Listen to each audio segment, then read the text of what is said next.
Hello बच्चों, simplifying maths में आपका स्वागत है। हम लोग इंटीग्रेशन कर रहे हैं।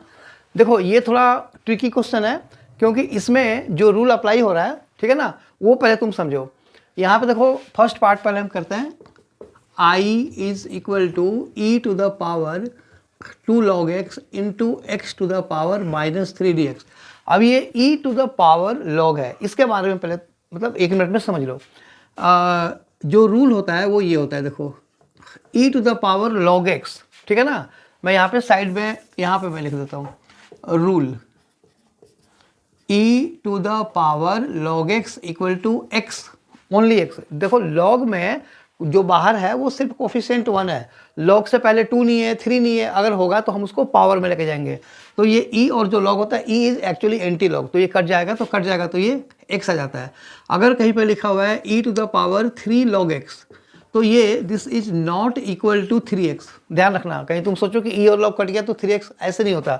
ये ऐसे होता है e to the power 3 log x का मतलब e to the power log of x to the power 3, यानी कि ये जो 3 है वो पावर में जाएगा और फिर इसका आंसर log होगा। समझ में आया? तो बेसिस सेम होने चाहिए। अब देखो यहाँ पे e है तो यहाँ पे e है। ओके चलो, so therefore first part I is equal to e to the power, ये जो 2 log x लिखा हुआ है ना, उसको क्या लिखोगे? log of x square into x to the power -3 dx। अब e और log कट गया तो हमारे पास बचा एक्स स्क्वायर, ठीक है, into x to the power -3 dx, यानी कि इंटीग्रल ऑफ 1/x dx। तो 1/x का क्या होता है? log x plus c। इसमें जो log x लिखा हुआ है ना, इसमें बेस में e है, तो ये हो गया तुम्हारा फर्स्ट पार्ट का आंसर। ओके, अब सेकेंड पार्ट देखो, I इज इक्वल टू, इसमें देखो ये नंबर अलग है, 5 to the power 2 log of x with base 5। देखो यहाँ पे बेस में e था, तो यहाँ पे पहले भी बता चुका हूँ कि log ऐसे ही लिखा हो तो उसमें बेस में e होता है, इसलिए e और यहाँ पे का बेस जो है वो e है, तो वो कट जाता है। बराबर होना चाहिए कटने के लिए। यहाँ पे 5 है, यहाँ पे 5 लिखा हुआ है, क्योंकि e नहीं है तो जो भी अदर जो बेस होगा वो लिखना पड़ता है।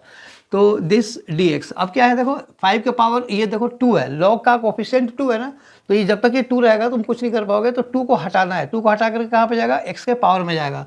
सो ये हो जाएगा अब 5 to the power log of x square dx। अब देखो ये फिर से यहाँ पे 5 है ना, तो e 5 और log कट गया, तो ये बचा हमारा एक्स स्क्वायर dx, यानी कि x³/3 + c। बस हो गया। आई होप वीडियो समझ में आया। अगर आया तो इसे लाइक करो, शेयर करो, सब्सक्राइब जरूर करना। Thank you.